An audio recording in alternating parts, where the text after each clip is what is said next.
Hey my listeners, कैसे हैं आप सब? उम्मीद करती हूँ अच्छे होंगे और अच्छे रहिए। और मुझे थोड़ा-सा वक़्त लग जाता है स्टोरी देने में, I know, and that is quite frustrating for you all, but try to understand my POV also, क्योंकि मुझे स्टोरी को सोचना पड़ता है, बोलना पड़ता है, एडिट करना पड़ता है, कई बार गलतियाँ हो जाती हैं, दोबारा बोलना पड़ता है। तो दैट्स व्हाई थोड़ा-सा मैं टाइम ले लेती हूँ। उसके लिए आई एम सो सॉरी यार। और ये न्यू स्टोरी है तो ऑब्वियसली ये इसके लिए तो मुझे थोड़ा-सा वक़्त चाहिए था ना। इसी वजह से थोड़ा-सा लेट हो गया, मगर आई विश कि मैं आप लोग की ये सारी डिमांड को मद्देनज़र रखते हुए इस स्टोरी को अच्छे से क्रिएट करूँ और आप लोग को सैटिस्फाइंग एंडिंग दूँ, ना कि लास्ट वन की तरह। तो चलिए ऐसी प्यारी-प्यारी बातों के साथ शुरू करते हैं अपनी कहानी को।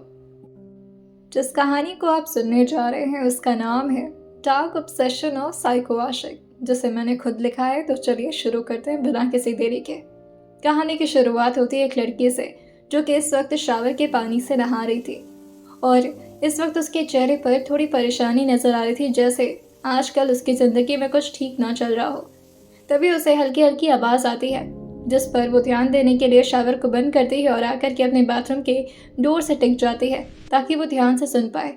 और तभी उसे सुनाई देता है कि उसके फ्लैट का डोर बेल बार बार कोई बजा रहा है, और इस वजह से वो तुरंत ही परेशान होकर के बाथरूम पहनते हुए अपने बाथरूम से बाहर निकलते हुए कहती है, सुबह सुबह कौन आ जाता है? अरे यार, कहीं ये इशिता की बच्ची तो नहीं? नहीं, वो मैडम थी सुबह सुबह उठ जाए, कुंभकर्णी है वो। यही सब बातें करते करते अब वो दरवाजे के हैंडल तक तो आ गई थी, और जैसे अपने हाथ को हैंडल पर रखी ही थी, लेकिन तभी न जाने क्यों उसे कुछ अजीब सा एहसास होता है और वो एकदम से अपने हाथ को पीछे करते हुए कहती है, दरवाज़ा खोलूं या रहने दूं? पर पता नहीं कौन हो सकता है। वैसे भी मैं तो सुबह सुबह किसी को बुलाई भी नहीं और ना ही कोई ऑर्डर है, और सुबह सुबह कौन आ सकता है? पीप होल से देखती हूँ। और वह दरवाजे के पीप होल से जैसे ही देखी थी, उसे वहां कोई नजर नहीं आया था, जिससे उसका दिल और जोरों से धक धक करना शुरू कर दिया था कि आखिर ऐसा कौन है जो डोरबेल बजा करके यहाँ से जा चुका है। और जैसे ही अभी ये सारी बातों को सोच सोच करके जायरा पीछे की तरफ जा ही रही थी कि वो अपने कमरे में दोबारा से चली जाए तैयार होने के लिए, तभी दोबारा से डोरबेल बजना शुरू हो जाता है। अब जायरा को थोड़ा डर लग रहा था, और ये सुबह का वक्त था, इसके बावजूद भी इस तरह की कोई हरकत उसके अपने अपार्टमेंट में कर पा रहा है जहाँ इतनी सिक्योरिटी सिस्टम स्ट्रॉन्ग है, क्योंकि वो काफ़ी लग्जूरियस अपार्टमेंट में रहा करती थी। ये सोसाइटी उसके बैंगलोर सिटी का सबसे ज़्यादा सिक्योर सोसाइटी था, और साथ ही सबसे ज़्यादा वेल्दी लोग यहीं पर रहा करते थे। लेकिन इसके बावजूद भी ये सब उसके साथ कैसे हो रहा है? अब ये सारी बातों को सोच सोच करके जारा दोबारा से अपने डोर तक पहुंच गई थी, और डोर के हैंडल पर अपना हाथ रखते हुए धीरे धीरे उसे घुमाना शुरू कर देती है। उसके अंदर थोड़ा डर तो था, लेकिन उसके साथ ही एक सुकून भी था कि यहाँ की सिक्योरिटी सिस्टम स्ट्रिक्ट है और कोई भी अरा गहरा इंसान यहाँ पर नहीं आ सकता बिना परमिशन के। अब वो हिम्मत करके दरवाजे को खोली तो थी, लेकिन जैसे वो बाहर की तरफ झांकती है, डर सहम कर ही उसे कोई नजर नहीं आता। और अगल बगल चारों तरफ देखने के बाद, जो कि उसका दिल थोड़ा सा अभी राहत महसूस किया ही था, लेकिन तभी उसकी नजर पड़ती है नीचे की तरफ, जहाँ एक बॉक्स रखा हुआ था। ये पूरी तरह से ब्लैक कलर का बॉक्स था, जिस पर एक अजीब सा सिंबल बना हुआ था, जैसे कि दो सांप एक दूसरे के साथ हो, और उसके नीचे एक चीज लिखा था, जिसे देख करके ज़ाहिरा एकदम से दरवाजे को बंद करते हुए उसी से टिक करके काफी ज्यादा डर चुकी थी, और जोर जोर से सांस लेते हुए कहती है, एक हफ्ते पहले ये सब हो रहा था और अब फिर से शुरू हो गया। मुझे तो लगा था कि सब खत्म हो चुका होगा, पुलिस कंप्लेंट के बाद सब कुछ नॉर्मल हो जाएगा, मगर ये कौन है जो ये सब कर रहा है? और जारा बहुत ज़्यादा डर गई थी। उसे समझ नहीं आ रहा था कि इस वक्त वो किसे बुलाए यहाँ पर। अगर कोई आदमी होता तब भी जारा की पॉसिबिलिटी थी कि कोई उसकी बात पर भरोसा करेगा, लेकिन यहाँ पर तो कोई आदमी नहीं बल्कि कोई प्रेजेंट है, और कोई इसकी बातों पर क्यों भरोसा करेगा कि कोई ऐसे उसे प्रेजेंट दे दे करके परेशान कर रहा है। और सिक्योरिटी को वो इस तरह की बातें नहीं समझा सकती थी, जिसकी वजह से वो किसी और को कॉल लगाती है। जिसको वो कॉल लगा रही थी, लगातार रिंग तो बज रहा था, मगर दूसरी तरफ से कॉल पिक नहीं हो रहा था। परेशान होते हुए जायरा जो गुस्से में कहती है, सच नहीं, उठा ले फोन, मैं एक दिन मर चुकी होंगी और फिर मेरी लाश को देखने आएगी तू, और तेरी नींद ना उस वक्त भी तेरे लिए सबसे ज्यादा इम्पोर्टेंट होगी। मोटी, उठा ले, कितना सोती है। यही सारी बातें बोलते बोलते वो पूरी फ्लो में आ चुकी थी। लगातार यही सब बोले जा रही थी, जिससे अचानक दूसरी तरफ से फ़ोन टूट गया था, लेकिन ये बात ज़ारा को समझ नहीं आती। और इसी तरह से बोलते बोलते दूसरी तरफ से उस लड़की ने ज़ारा की बातें सुन ली थी और अपने भारी और गुस्से भरे लहजे में कहती है, अच्छा तो ये सुनाने के लिए तो मुझे सुबह सुबह कॉल की है? तू डायन, तू पिशाचनी, तू चुड़ैल, और क्या होता है तू सब। तभी यह सुन करके ज़ारा जो राहत की सांस लेते हुए कहती है, थैंक गॉड तूने फ़ोन उठा लिया। इशिता कहती है, फ़ोन उठाया, फ़ोन काटना भी आता है मुझे, रुक फ़ोन रखती हूँ मैं, चल हट। तभी ये सुनकर ज़ारा उसको रोकते हुए कहती है, नहीं नहीं नहीं नहीं, इशु मेरी बात सुन, तू ना प्लीज़ प्लीज़ मेरे रूम पर आ जा। ये सुनकर इशिता जो हंसते हुए कहती है, अच्छा तेरे रूम पर आ जा? क्यों, तू मेरी बॉयफ्रेंड है? क्या मैं तेरी गर्लफ्रेंड हूँ, या फिर मैं तेरी बीवी हूँ, या फिर मैं तेरी हस्बैंड हूँ? क्यों आऊँ तेरी बात मान करके मैं तेरे कमरे में? और सुबह सुबह क्या ठरक चढ़ रही तुझे? ये सारी बातों को सुन करके ज़ारा जो फ्रस्ट्रेट होते हुए अपनी ठीक बगल में रखे सोफा पर बैठते हुए कहती है, यार तू कभी कोई बात सीरियस क्यों नहीं लेती है मेरी माँ? मैं बोल रही हूँ ना आजा, बस आजा तो आजा, मुझे बहुत डर लग रहा है। इस बात को सुनकर इशिता कहती है, अच्छा फ़ायदा उठा रही तो इस अपार्टमेंट में मुझे रख करके? हाँ, जब मन चाहे बुला लेती है, मैं सो रही थी यार, चल आती हूँ, तेरे रूम पे सोऊंगी। यह सुनकर ज़ारा खुश होते हुए कहती है, हाँ आजा आजा आजा आजा, मेरे रूम पर सो जाना। और ये बोलकर वो फ़ोन तो काट दी थी, लेकिन तब तक वहीं पर अपनी जगह पर एकदम से स्तब्ध बैठी रहती है, जब तक फाइनली इशिता ने डोरबेल नहीं बजाया था। और पीप होल से देखने के बाद उसे इस वक्त इशिता का एक चेहरा दिख रहा था और वो अपनी आंखें लगातार मलते जा रही थी, क्योंकि उसे डर था कहीं नींद के आगोश में वो इधर उधर गिर न जाए।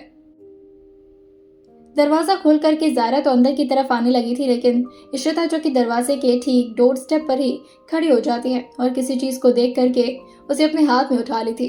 ज़ारा जो कमरे के अंदर जाते हुए कहती है, बहुत लेट हो रही हूँ मैं, जा रही हूँ, जल्दी से तैयार होने, और सुन तू सो जा। और ये बोलकर वो जल्दी से आकर के कमरे के अंदर तैयार होना शुरू कर देती है। तभी इशिता की कोई आवाज़ नहीं आती, जिससे परेशान होकर खुद ही ज़ारा बाहर की तरफ निकलते हुए कहती है, क्या कर रही तू? इस वक्त उसने अपने हाथों में टॉवल रखा हुआ था और उसी से वो अपने बालों को सुखा रही थी, लेकिन जैसे ही वो इशिता की तरफ देखती, वो जोर से टॉवल को एक तरफ फेंकती और इशिता की तरफ भाग कर आते हुए कहती है, दूर हट उससे, ये तूने क्या किया, इसे अंदर क्यों लाया तूने, पागल है क्या तू? तब इशिता कहती है, हाउ इंटरेस्टिंग, कितना अच्छा प्रेजेंट है यार, ये कौन है तेरा आशिक? उफ, जो भी है मस्त है यार, भगवान एक ऐसा आशिक मेरे भी जीवन में टपका देते, कितना अच्छा होता। ये सुनकर ज़ारा जो सीरियस होते हुए कहती है, तुझे ना हर वक्त हर चीज़ सिर्फ मजाक लगती है, कितना रिस्की है ये, दूर है इससे, और ये सारे कांड करने होते ना तो अपने रूम पर किया कर, मेरे रूम पर नहीं। ज़ारा और इशिता की पर्सनालिटी बहुत ज़्यादा डिफरेंट थी, एक आसमान तो दूसरा पाताल था। ज़ारा जो कि डिसिप्लिन, हार्ड वर्किंग और बहुत ही ज़्यादा स्मार्ट थी, और उसके साथ बहुत ही ज़्यादा डरपोक भी, क्योंकि हर चीज़ों को लेकर वो बहुत ज़्यादा सेंसिटिव हो जाया करती थी, हर चीज़ों को लेकर उसे ओवर थिंक करने में न जाने क्या मज़ा मिलता था। और वहीं इशिता उतना ही ज़्यादा केयरलेस, उसे अगर मौत भी अपने सामने नजर आए तो उसका भी मजाक उड़ाकर निकल जाए, ऐसी थी इशिता। और इसी वजह से इशिता इस बात पर भी हंसते हुए कहती है, क्यों क्यों, अगर तेरे रूम में से खोलूंगी तो क्या कोई बॉम्ब फूट जाएगा? पागल कहेंगी, इतना क्यों डरती है? जब मरना होगा तो मर जाएंगे ना, इतना ओवरलोड नहीं लेते, चिल बेब्स। और ये बोलकर वो बॉक्स को दोबारा से खोलना शुरू कर देती है, लेकिन तभी ज़ारा उसको उस बॉक्स से दूर करते हुए कहती है, तुझे क्या लेना देना इस प्रेजेंट में क्या रखा है क्या नहीं, क्या फर्क पड़ता है, तू समझती क्यों नहीं कोई बात? देख, मुझे ना वैसे ही बहुत डर लग रहा है, मुझे ऐसा लग रहा है कि कोई मुझे मारने की कोशिश कर रहा है, हर वक्त ऐसा लगता है जैसे कोई मेरे आसपास है, कोई मुझे देखने की कोशिश कर रहा है, और ये ना मेरी गट फीलिंग कहती है। और ये सब कुछ ना अभी से नहीं हो रहा, मैं तुझे ठीक से बता नहीं पाती, क्योंकि तुम मेरी बात को सीरियस ही नहीं लेती है, हर वक्त पे बस खी करना शुरू कर देती है, अभी सीरियस ले। ये सुन करके इशिता कहती है, ओके मैं सीरियस लूंगी। तुझे कोई मारने की कोशिश कर रहा है और तुझे डरावने सपने आ रहे हैं, और फिर से वो जोर जोर से हंसना शुरू कर दी थी, और हंसते हंसते वो सोफा पर लेटते हुए कहती है, यार तेरे जैसी स्वीटू क्यूटू बेबी हो जिसकी, उसे क्या ज़रूरत है अपने लाइफ में शादी करने की? मैं पापा से बोल देती हूँ मेरी शादी तेरे से करा दे, अच्छी हस्बैंड बनूंगी तेरी, पागल गैंग की, जा कमरे में। और जैसे ही ज़ारा कमरे के अंदर गई थी, इशिता की खुरापाती फिर से शुरू हो जाती है। एक तरफ ज़ायरा जो कि टेंशन के साथ तैयार हो रही थी, वहीं दूसरी तरफ इशिता धीरे धीरे उसी बॉक्स को पकड़े हुए बहुत ही आहिस्ता आहिस्ता किसी चोर की तरह उसके कमरे में घुस आती है और फिर धीरे से रिबन खोलती है और उसके पीछे जाकर के उसके कंधे पर 3 बार टैप करते हुए कहती है, ओए ज़ायरा, ज़ायरा सुनना। ज़ायरा पीछे मुड़ते हुए कहती है, क्या यार तैयार हो, तो यहाँ क्यों लेकर आ गई इसे? हाँ तो अगर ये प्रेजेंट है और हम दोनों लड़के हैं तो इससे क्या लेना देना डर का। और सुन, तेरी तरह मैं फट्टू नहीं हूँ, ठीक है? हमेशा अपनी जान की परवाह रहती है, कौन मारना चाहेगा तुझे? तू जा कपड़े पहन और राइट वन वाला ज़्यादा बेटर है, I think black suits you. और वो जल्दी से अंदर की तरफ आ गई थी, लेकिन इशिता भी कम बदमाश नहीं थी। वो भी उसके पीछे पीछे आकर के उस रिबन को अपने हाथ से खोलती है और फिर धीरे से कहती है, ज़ायरा ये देखो। और जैसे ही ज़ायरा पीछे की तरफ मुड़ी थी, वो उसके सामने ही काउंट डाउन करते हुए कहती है, 3, 2, 1 एंड बूम। एक तरफ इशिता ने बूम करके उस बॉक्स को खोला था और वहीं दूसरी तरफ उसके अंदर बैठा टेडी बियर अचानक से उठ गया था। जैसे वो अंदर बैठा टेडी बियर वेट ही कर रहा हो कि कब ये बॉक्स खुलेगा और कब मैं बाहर निकल पाऊंगा। और जैसे ही ये टेडी बियर को ज़ायरा ने देखा था, वो तो डर करके पीछे हो गई थी, लेकिन इशिता जो कि जोर से एक्साइटेड होकर चिल्लाते हुए कहती है, ओह माय गॉड कितना क्यूट है ये। ज़ायरा कहती है, क्यूट नहीं डरावना है, पीछे ले जाओ इसे। और तभी इशिता उसे अपने हाथ में पकड़ते हुए कहती है, ओह हाउ स्वीट, कौन है तुम, नाम क्या है तुम्हारा? वो टेडी बियर अचानक ही बोलना तक शुरू कर दिया था, जिससे ज़ायरा और ज्यादा डर गई थी, लेकिन उसकी आवाज वाकई बहुत क्यूट थी। हेलो हेलो, मेरा नाम है हनी बनी, मैं तुम्हारे लिए चॉकलेट्स लेकर आया हूँ, गुड मॉर्निंग। जैसे इशिता उस चॉकलेट को अपने हाथ में पकड़ने वाली होती है, तभी वो टेडी बियर थोड़ा गुस्से में कहता है, नो ये तुम्हारे लिए नहीं है, ये ज़ायरा बेबी के लिए है। ज़ायरा जो एकदम से अपने मुंह पर हाथ रखते हुए कहती है, इसे तो मेरा नाम भी पता है, इसे ले जा इशिता प्लीज। लेकिन इशिता जो कि उस टेडी बियर को ज़ायरा की तरफ आगे बढ़ाते हुए कहती है, अरे यार तुम लो ना इससे, कितना प्यार से चॉकलेट दे रहा है तुम्हें। उसके हाथ में पूरे चॉकलेट के बंडल्स पड़े हुए थे और वो ज़ायरा की तरफ देखते ही अचानक उसको बहुत ध्यान से स्कैन करने लगा था, जैसे कि ये कोई टेडी बियर नहीं बल्कि जीता जागता कोई इंसान हो और उसे बड़े ध्यान से देख रहा हो।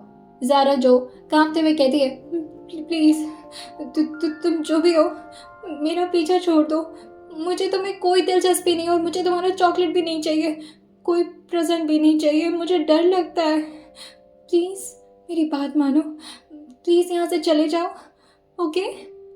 ज़ायरा इस तरह से बात कर रही थी जैसे कि कोई टेडी बियर नहीं लेकिन कोई बाकी का इंसान हो। ये देखकर इशिता जो कि उसके सर पर धीरे से मारते हुए कहती है, अभी तो पागल है क्या, ये टेडी बियर है कोई इंसान नहीं। तभी ज़ायरा जो कि उसको घूरती है, लेकिन उसके साथ ही टेडी बियर भी इशिता को घूर रहा था और थोड़े तेज आवाज में कहता है, हाउ डेयर यू, तुम मेरी बेबी को नहीं मार सकती, दिस इज रॉन्ग। और ज़ायरा तुम परेशान मत होना, अगर तुम्हें कोई हर्ट करता तो मुझे बताना, मैं उसको मारूंगा। इशिता जो कि उसे एक टेबल पर रखते हुए कहती है, ओह तुम मुझे मारोगे और तुम्हें लगता है कि तुम मुझे मार पाओगे अपने इस छोटे से हाथ से, हाँ? तभी वो टेडी बियर जो कि एक प्यारी सी स्माइल अपने चेहरे पर ले आता है और फिर एक बार ज़ायरा की तरफ देखता है और फिर इशिता की तरफ, और अपने हाथ को आगे बढ़ाते बढ़ाते इशिता के हाथ पर रखा था, लेकिन उसके साथ ही उसके हाथ में एक हल्का सा करंट था, जिससे इशिता 3-4 कदम पीछे हो गई थी डर से और अपने हाथ को देखते हुए कहती है, अरे ये तो तुम मुझे करंट मारोगे? हे हेलो एक्सक्यूज मी, कि तुम जो भी हो ना, मेरे बिना अप्रूवल के ज़ायरा किसी को भी हाँ नहीं बोलने वाली, इज्जत करो मेरी, वरना तुम्हारा पता तो पहले ही कट जाएगा। अगर बंदी के बेस्ट फ्रेंड को पटा लिया ना तो बंदी तो ऑलरेडी सेट हो जाती है, लेकिन तुम तो बोकस और बकलोल लग रहे हो मुझे, कोई आशिक वाशिक नहीं बन पाओगे तुम। और अगर बनना है तो मुझसे आकर क्लास लो बेटा। ज़ायरा तो इस वक्त एक कोने में छुप कर के बैठ गई थी और डरते हुए कहती है, इशिता ये तो करंट मार रहा है, इसे बाहर कैसे फेंकेंगे? तभी टेडी जो कि उसकी तरफ मुड़कर अपनी गर्दन को हल्का सा टिल्ट करते हुए कहता है, तुम मुझे फेंकोगी? तुम मुझे मत फेंकना, वरना मैं फिर तुम्हारे पास आ जाऊंगा, कहीं और से, किसी और तरीके से। तभी इशिता कहती है, इस सरकास्टिक टोन यूज मत कर, प्यार से बात कर, बेचारी डर जाएगी, तो फिर और नहीं फंसेगी तेरे जाल में। और सुन, मुझसे प्यार से, हाँ? डील। तब इशिता जो कि अपना हाथ आगे बढ़ाई थी और वो टेडी बियर भी कुछ सोचते हुए अपने चेहरे पर हल्का सा स्माइल आते हुए कहता है, I am sorry, next time से तुम्हें हर्ट नहीं करूंगा। तुम काम के बंदे लग रही हो मुझे। ज़ारा जल्दी जल्दी उस कमरे से बाहर निकल कर के तैयार होना शुरू कर दी थी और इशिता से कहती है, ये वाकई कोई मजाक की बात नहीं है Ishita, this was not a fun.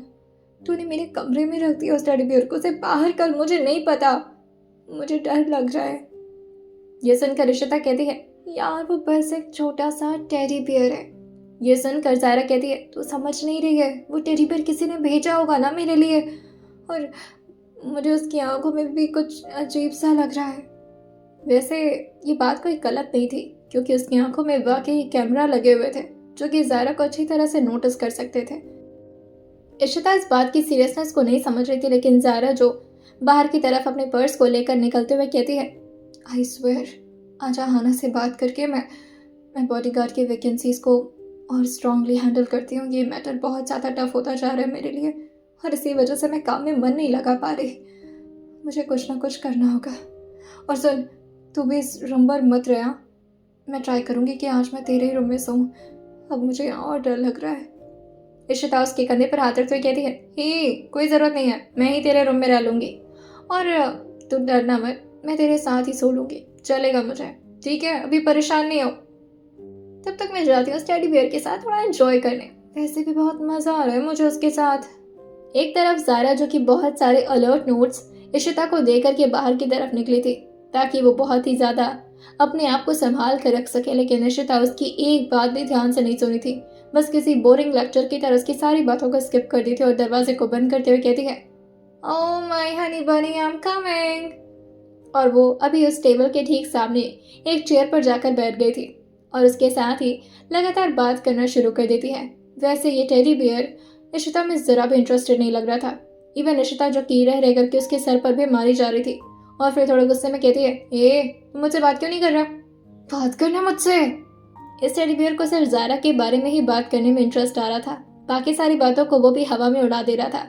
दूसरी तरफ ज़ारा जो कि diva gold and diamond company के अंदर जैसे ही कदम रखी थी, सारे लोग उसकी तरफ देख करके अपने सर को हल्का हल्का नीचे की तरफ झुका लिए थे। तभी आहाना जो कि उसकी पर्सनल असिस्टेंट थी और हर चीज़ों में उसकी हेल्प करती थी, वो भाग कर आते हुए कहती है, ma'am there is something issue, ma'am आज का मैगजीन देखिए।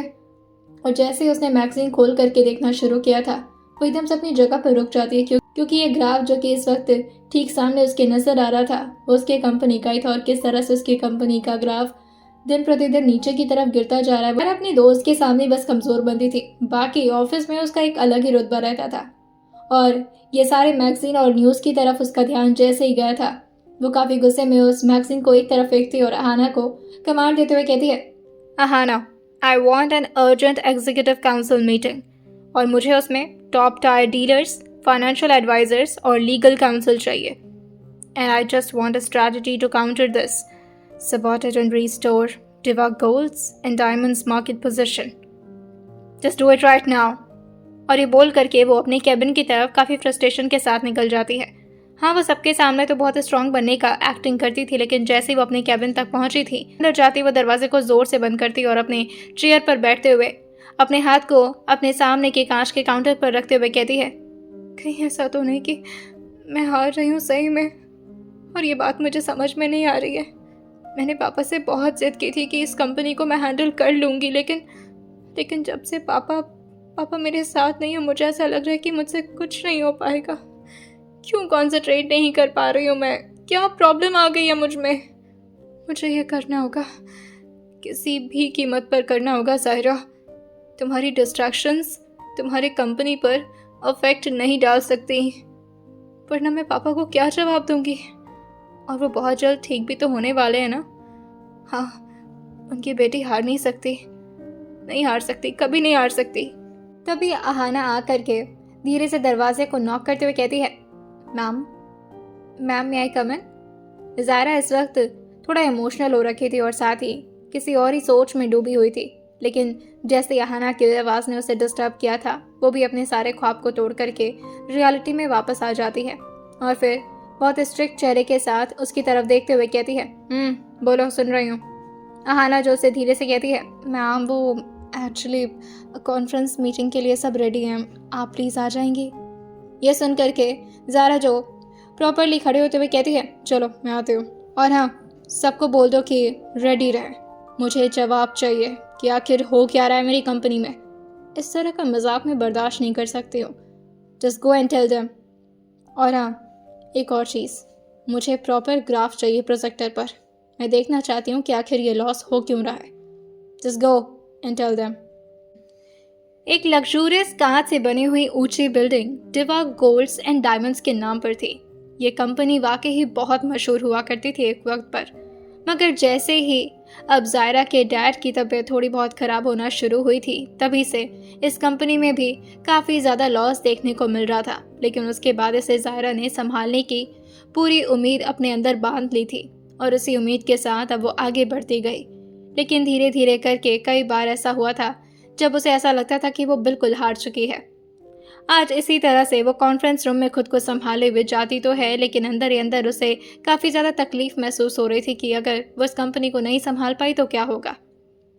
रूम में एक लंबा पॉलिश्ड टेबल और उसके साथ बहुत सारे चेयर्स थे, जहां पर इस वक्त सारे लोग बैठे अपने चेहरे को नीचे की तरफ झुकाए हुए थे, क्योंकि वो लोग जायरा के सामने कोई अच्छा प्रोग्रेस नहीं कर पा रहे थे। जायरा जैसे ही उस रूम में एंटर हुई थी, उसकी हील्स की आवाज़ सुनते ही सारे लोग जो कि एकदम से अपने चेहरे को धीरे धीरे करके उठाने लगे थे और साथ खुद भी खड़े हो गए थे और सबके सब अपने चेहरे को हल्का झुकाते हुए उसे विश करते हैं। कोड सेट में उसके साथ चेहरे पर एक ट्रांसपेरेंट गॉगल्स लगा हुआ था, जो कि उसे बहुत प्रोफेशनल लुक दे रहा था। बचपन से ही अपने डैड के साथ वो हमेशा बिजनेस मीटिंग वगैरह को यूं ही ज्वाइन किया करती थी मस्ती के साथ, और शायद इसी वजह से वो काफ़ी ज़्यादा प्रोफेशनल बन चुकी थी अपने काम में। उसके चेहरे पर अभी भी बिल्कुल स्ट्रिक्टनेस थी और मेन लीड सीट पर आकर के बैठते हुए सबको बैठने का अपने हाथों से इशारा कर देती है और उसके इशारे से सब लोग अपने अपने चेयर पर बैठ चुके थे। ज़ारा की आंखें जो कि एक करके सबको घूर रही थी, वो एल्बो को इस वक्त टेबल पर टिकाए हुए सबको ध्यान से देखते हुए कहती है, कुछ कहना चाहेंगे आप लोग? वैसे काफ़ी बढ़ोतरी हो रही है आजकल, मैं देख रही हूँ, काफ़ी मन से काम कर रहे हैं आप लोग। जैसे ही ज़ायरा ने यह बोला था, सबका चेहरा जो कि इस वक्त पूरी तरह डिसअपॉइंटमेंट से भर गया था। सब लोग वैसे तो खुद से डिसअपॉइंटेड थे कि वो लोग कुछ कर क्यों नहीं पा रहे हैं। तभी ज़ायरा जो अपनी असिस्टेंट अहाना की तरफ देखते हुए कहती है, प्रोजेक्टर ऑन करो, मैं देखना चाहती हूँ कि लॉस किस हद तक हो रहा है हमारी कंपनी को। अहाना जो कि भले ही ज़ायरा की उम्र की थी, लेकिन उससे काफ़ी ज़्यादा डरा करती थी, क्योंकि काम को लेकर ज़ायरा को ज़रा भी लापरवाही पसंद नहीं थी। और जैसे ही अहाना ने प्रोजेक्टर ऑन किया था, इस वक्त स्क्रीन को देख करके ज़ायरा का दिमाग और ज़्यादा ख़राब हो गया था और वो काफ़ी तेज़ और गुस्से भरे लहजे में कहती है, no, this can not be possible. Like seriously, 10 crore का लॉस, वो भी सिर्फ 24 आवर्स में? इतने तो हम प्रॉफिट भी नहीं बना रहे। चल क्या रहा है, कोई मजाक चल रहा है यहाँ पर? अब ज़ायरा ने सवाल तो कर दिया था, जवाब देने की बारी वहाँ के बैठे टीम मेंबर्स की थी। सारे लोग पहले तो चुप रहते, तभी अहाना ने अपनी आंखों से ही एक आदमी को इशारा किया था, जो कि यहाँ का एडवाइज़र था, और वो धीरे से खड़े होते हुए कहता है, मैम एक्चुअली वो जो डीलर्स हैं उनमें से कुछ जानबूझकर के डीले कर रहे हैं और हमारे प्रोडक्ट्स को किसी और चैनल पर धकेला जा रहा है। इससे सप्लाई चेन में बहुत प्रॉब्लम आ रही है। एंड तभी ये सुन करके ज़ारा जो कि अपनी एक उंगली का इशारा करते हुए कहती है, एक्सक्यूज़ेस नहीं मांग रही हूँ, रीज़न मांग रही हूँ। अगर है तो दीजिए, otherwise just keep your mouth quite. अब अहाना जो कि कुछ बोल नहीं पाती और अपने चेहरे को नीचे झुका लेती है। तभी ज़ारा जो कि मार्केटिंग हेड का नाम लेते हुए कहती है, यहाँ पर मार्केटिंग टीम को कौन लीड कर रहा है? एक आदमी जो खड़े होते हुए कहता है, मैम मैं हूँ मैनेजर, अब कस्टमर रिलेशन मैनेजर। और फिर वो धीरे से कहता है, मैम वो इशू ये आ रहा है कि सोशल मीडिया और ऑनलाइन प्लेटफॉर्म्स पर कस्टमर्स बोल रहे हैं कि हमारे डायमंड्स की क्वालिटी में कंसिस्टेंसी नहीं है। कुछ लोग कह रहे हैं कि डिज़ाइंस आउटडेटेड हैं और हमारा प्रोडक्ट भी प्योर नहीं है। ये सुनकर के ज़ारा जो अपनी बाहों में तानते हुए पूछती है, क्या? What do you mean by that? हमारी क्वालिटीज़ में कॉम्प्रोमाइज़ हो रहा है ऐसा हमारे कस्टमर्स बोल रहे हैं, और आपने अब तक इसके लिए क्या किया? ये सुनकर वो अपने चेहरे को ना मिलाते हुए कहता है, मुझे तो लग रहा था कि कस्टमर झूठ बोल रहे हैं, ऑब्वियसली ये पॉसिबल ही नहीं है। ये सुनकर के ज़ारा जो हंसते हुए कहती है, तो आपने ये किया अब तक, कस्टमर्स के रिव्यूज़ को इग्नोर। काम नहीं करना है तो मेरे पास और भी बहुत सारे लोगों की वैकेंसीज़ पड़ी हुई हैं। काम नहीं करना है तो बता सकते हैं, लाइन लगी हुई है दिवा गोल्ड्स एंड डायमंड्स में लोगों के जॉब के लिए। So if you don't want to work you can quit, but मेरा टाइम वेस्ट मत करिए। ज़ायरा जो अभी तक काफ़ी सीरियस ही थी और अहाना की तरफ जैसे वो मुड़ी थी, अहाना तुरंत ही अपने चेहरे को दूसरी तरफ घुमाने लगती है, क्योंकि उसे भी डर था, क्योंकि उसने भी अभी तक इन सारे रिव्यूज़ का कुछ भी नहीं किया था। हर जगह सोशल मीडिया प्लेटफॉर्म्स पर दिवा गोल्ड्स एंड डायमंड्स की इंसल्ट हो रही थी, मगर उसके बावजूद भी अब बिना उसके बॉस के परमिशन के वो कर भी कह सकती थी। लेकिन उसके बावजूद भी इस वक्त ज़ायरा उस पर बहुत ज़्यादा नाराज़ थी और उसे घूरते हुए कहती है, अहाना मुझे तुरंत इसके बारे में सारी इन्फॉर्मेशन मिलनी चाहिए। रॉ डायमंड सप्लाई चेन में कहाँ क्वालिटी इशू हो रही है, जो माइनिंग सोर्सेज हैं उनकी वेरिफिकेशन चाहिए मुझे। सप्लायर्स का पूरा ट्रैक रिकॉर्ड देखो, और क्या डीलर या सप्लायर हमारे स्टैंडर्ड के साथ कोई कॉम्प्रोमाइज़ कर रहे हैं। I just want this data on my table at evening, okay? और मुझे कोई एक्सक्यूज़ नहीं चाहिए। अब से ये कॉम्प्रोमाइज़ का इशू तो मैं क्लियर करके रहूँगी। और वैसे कर कौन रहा है ये? दिवा गोल्ड्स एंड डायमंड्स के क्वालिटी को ख़राब करने में किसका प्रॉफिट हो रहा है? इसी तरह की बातों को वो सोचते हुए वहाँ से खड़ी होती और अपने केबिन की तरफ निकल आती है। लेकिन केबिन तक जाते जाते भी उसे कुछ अजीब सा एहसास हुआ था, जैसे हर वक्त उसे कोई देख रहा हो। ये आज उसे ऑफिस तक में महसूस हो रहा था, और वो अगल बगल देखते हुए कहती है, क्या हो रहा है अब? क्या यहाँ पर भी? अभी तक तो सिर्फ मेरे अपार्टमेंट में ये इशू होता था, अब क्या वो भूत जो मेरा पीछा कर रहा है वो यहाँ तक आ गया? ओह, ये कौन सा भूत है? उसको मेरे पीछे क्यों पड़ना है? और फिर वो वहाँ से निकल जाती है और अपने कैबिन में पहुँचती तो है, लेकिन साथ ही वो तुरंत ही बेल बजा दी थी ताकि आहना वहाँ पर आकर मौजूद हो जाए। आहना दौड़ते दौड़ते कॉन्फ्रेंस मीटिंग से भाग करके कैबिन के अंदर आती है और हाँफते हुए कहती है, यस मैम, क्या हुआ?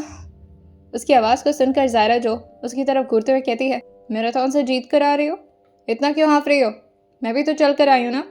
तभी आहना कहती है, मैम वो मुझे तो दौड़ कर आना पड़ा ना मैम। मैम बताइए क्या प्रॉब्लम है? तभी आहना जो उससे कहती है, तुम्हें बॉडीगार्ड्स के लिए कुछ बोला था मैंने, हुआ कोई शॉर्ट लिस्ट? ये सुनकर आहना कहती है, हाँ मैम हुआ तो है, पर आपको कौन सा पसंद आएगा इस पर डिपेंड करता है। लेकिन तभी ज़ारा जो अपनी भौवें से कोड़ते हुए अपने एक हाथ को काउंटर पर रखते हुए कहती है, what do you mean by that? मुझे पसंद आएगा? शादी करनी है मुझे उससे? अरे ऑब्वियसली उसकी रिक्वायरमेंट्स फुलफिल होनी चाहिए, जैसा कि मैंने तुमसे कहा था। और जितने भी शॉर्ट लिस्ट हुए हैं उन्हें मेरे कैबिन में भेजो, मैं चेक करना चाहती हूँ। यह सुनकर आहना कहती है, पर मैम आज तो हमने कुछ इन्फॉर्मेशन उन्हें दिया ही नहीं है, हम कल नहीं बुला सकते, सॉरी मैम। यह सुनकर ज़ारा जो अपने दोनों हाथों को एक साथ बांधती और आहना की तरफ देखकर हल्का सा प्रोफेशनल स्माइल देते हुए कहती है, मैं क्या करूँ तुम्हारा? अगर अंकल ने मुझसे इतनी रिक्वेस्ट ना की होती ना कि मैं तुम्हें जॉब पर रखूँ, तो आई स्वेयर कब का फायर हो चुकी होती तुम। काम पर ध्यान ही नहीं रहता तुम्हारे। आहना जो कहती है, मैम वो लेकिन वो मन में खुद से ही कह रही थी, खुद तो ध्यान रहता नहीं है, मुझे बड़ा बोल रही हैं। बस इस ऑफिस से बाहर निकलने दो, इसके बाद इनका रुतबा निकलवाती हूँ मैं। पापा मम्मी सबसे शिकायत करूँगी, फिर समझ में आएगा इनको, और फूफा जी से भी। और तभी वो हल्का सा अपने चेहरे को नीचे झुकाए हुए कहती है, मैम मैं जा सकती हूँ? ज़ारा कहती है, हाँ जाओ, काम करो, कम से कम आज तो कुछ कर लो, क्योंकि अगर आज नहीं किया ना तो मैं तुम्हारे डैड से बात करूँगी और उनसे इतनी डांट पड़वाऊँगी ना। हाँ ना?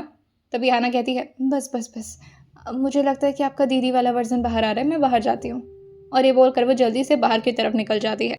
एक तरफ जहाँ ज़ायरा अपनी कंपनी को लेकर परेशान थी और उसके साथ ही अपने मन ही मन में प्रे कर रही थी कि उसके डैड कब ठीक होंगे, वहीं दूसरी तरफ इशिता जो कि उस टेडी बियर के साथ आराम से मस्तीखोरी कर रही थी और इसके बारे में वो बार बार फोटोज क्लिक करके ज़ायरा को भेजे जा रही थी। ज़ायरा उन सारे व्हाट्सएप इमेजेस को चेक करते हुए कहती है, क्या करूँ मैं इस लड़की का? मेरे सराउंडिंग में जो भी लड़कियां आती इतनी पागल क्यों होती हैं? ओ इशिता, तू मरेगी पक्का। उसके करंट छुआने से भी उस लड़की को डर क्यों नहीं लगता? दोबारा करंट मारेगा ना, तब खुद उसे ले जा करके फेंकेगी। वो भी फाइल्स पर काम कर रही थी और साथ ही कुछ चीज़ों को चेक कर रही थी खुद से, और उसकी नज़र इस वक्त कैमरा पर भी रह रही थी क्योंकि वो देखना चाह रही थी कि आखिर क्या वाकई एम्प्लॉय ठीक से काम कर भी रहे हैं या फिर नहीं। दिमाग में बहुत सारी बातें चल रही थी और उसके साथ ही उसे अभी अभी उसके वर्क ऑफिस से ही नोटिफिकेशन आता है कि उसकी मीटिंग जो कि उसने खुद कही थी अरेंज करवाने के लिए, वो अरेंज हो चुकी है दोपहर के 12 बजे तक। और इस बात को सोच करके ज़ायरा जो खुद से कहती है, तब तक पापा से मिलाऊं। वैसे भी उसके बाद तो डॉक्टर राउंड लेने आ जाते हैं और उनसे भी बात हो जाएगी कि पापा की हेल्थ कंडीशन कैसी है। ओके, मैं निकलती हूँ। और ये बोल करके वो बाहर की तरफ निकल आती है अपने फ़ोन को लेकर और साथ ही आहाना से कहती है, अभी कोई काम कर रही हो तुम? आहाना जो अपने सर को झूठ में हाँ मिलाते हुए कहती है, हाँ ना, मैं तो बहुत काम कर रही हूँ, सुबह से देखिए ना कितना काम कर रही हूँ, हाथ दर्द हो गया है। यह सुनकर ज़ारा जो उसे घूरते हुए कहती है, कब सुधरोगी तुम? हरकतें तुम्हारी बदलने से नहीं रही, बस उम्र बढ़ती जा रही है, दिमाग वही है। दिख रहा है कितना काम कर रही हो, अब चलो मेरे साथ। आहाना धीरे से पीछे बुदबुदाते हुए कहती है, एक तो पहले खुद यहाँ का काम करो, फिर इनके पीछे पीछे लगी रहो। पता नहीं इंसान हूँ या रोबोट हूँ मैं। पर्सनल असिस्टेंट का जॉब सबसे घटिया होता है, सीईओ से ज़्यादा काम तो मुझे करना पड़ता है। अगर आप इतना ही काम कर रही होती मोहतरमा, तो 10 करोड़ का लॉस नहीं बल्कि प्रॉफिट होता और ग्राफ इतना नीचे नहीं दिखाई देता मुझे। ये सुनकर आहाना जैसे ही ऑफिस के बाहर आई थी, वो गहरी सांस भरते हुए कहती है, अब ये बॉस वाला रिश्ता खत्म हो गया। और फिर वो जल्दी से ज़ारा के ठीक सामने पहुंचते हुए कहती है, सुनो, मुझे लगता है ना कि आप मुझ पर कुछ ज़्यादा ही हुक्म जता रहे हो। हिटलर नहीं बन गई हैं आप, फीमेल हिटलर। और सुनिए, आपका दिमाग खुद नहीं रह रहा काम पर। 3 दिन से बोल रही हूँ, वो डीलर आपसे मिलना चाहता है, आपको निकलना होगा लंदन के लिए, लेकिन आप तो सुन ही नहीं रही हैं।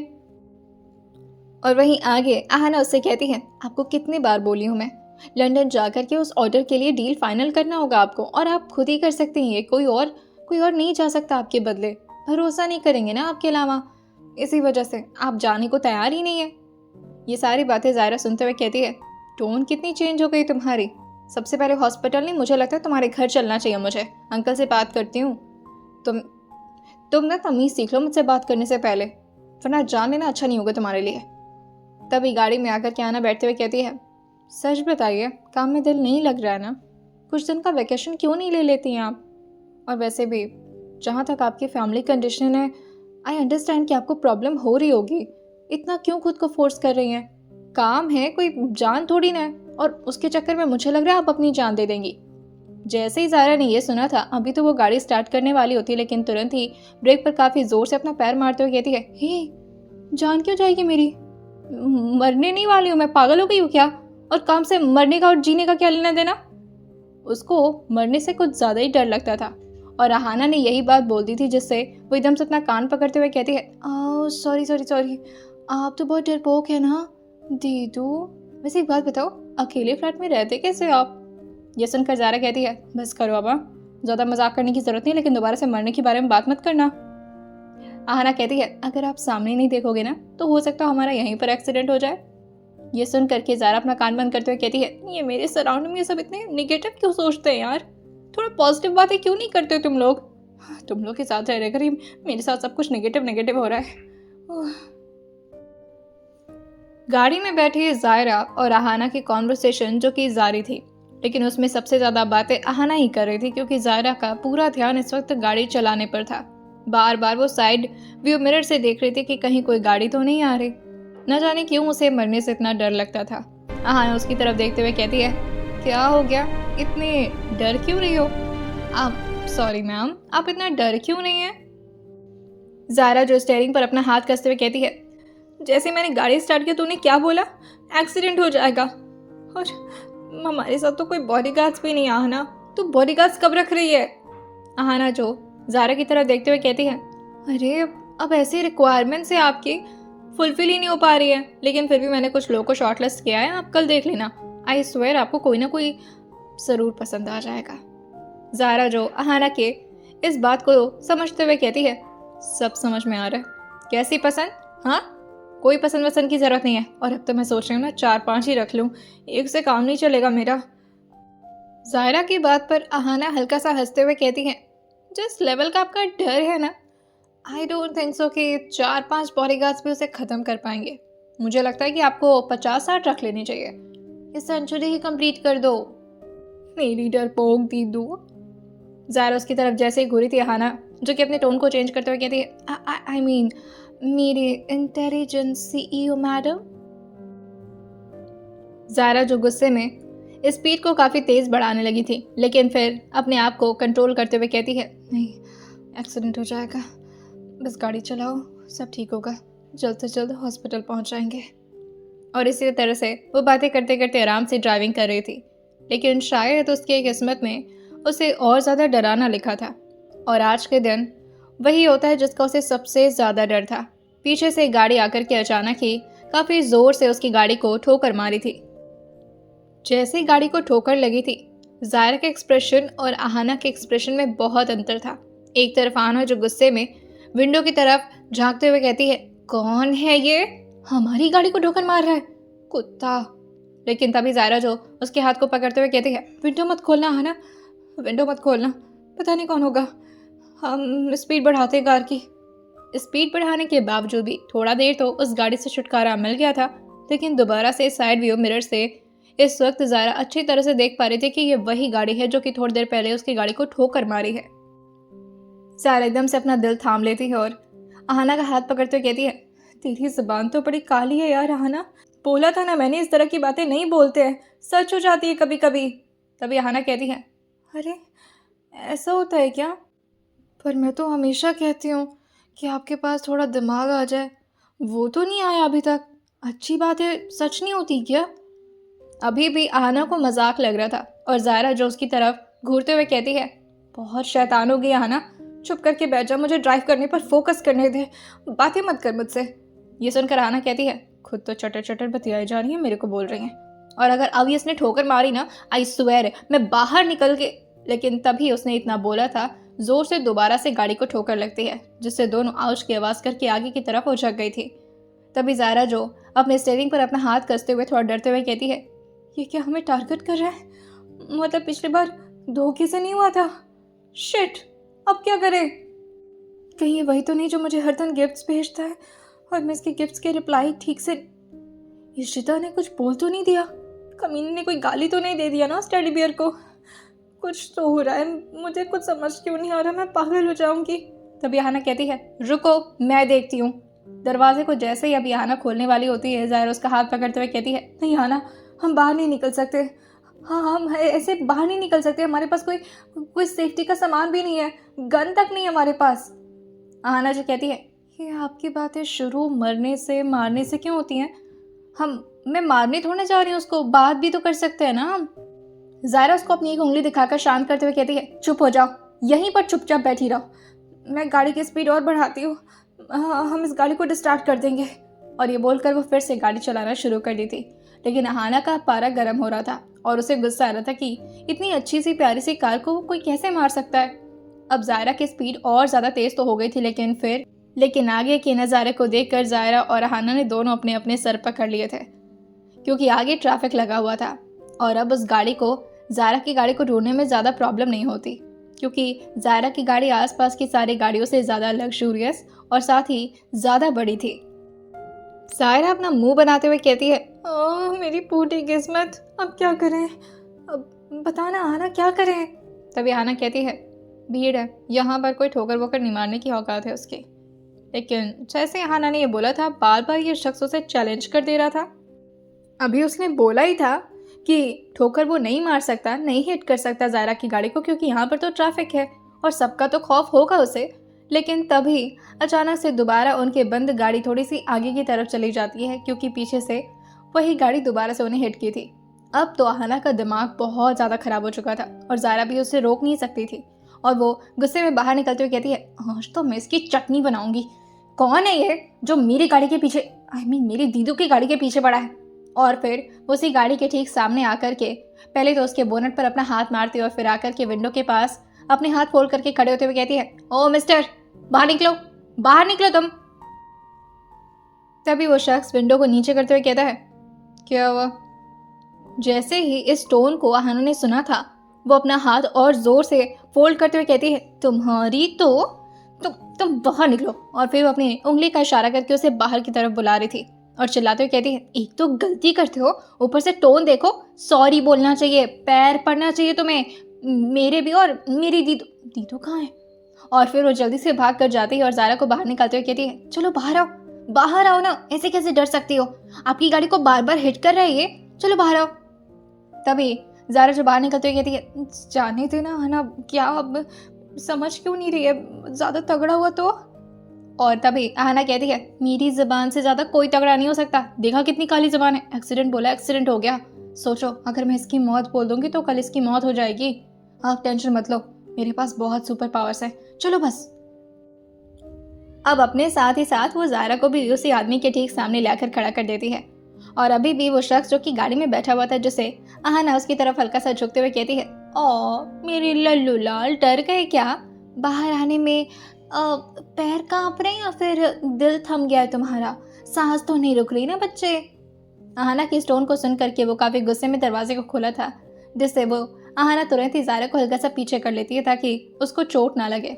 और तभी वो लड़का बाहर की तरफ जैसे ही निकला था, आहना की तरफ अपने चेहरे को झुकाते हुए कहता है, ये छोटी लड़की, ज़्यादा ना मेरा दिमाग मत खराब करो, वैसे ही मैं बहुत ज़्यादा फ्रस्ट्रेटेड हूँ, सिर्फ गाड़ी को हिट किया है, शुक्र मनाओ कि उड़ाया नहीं।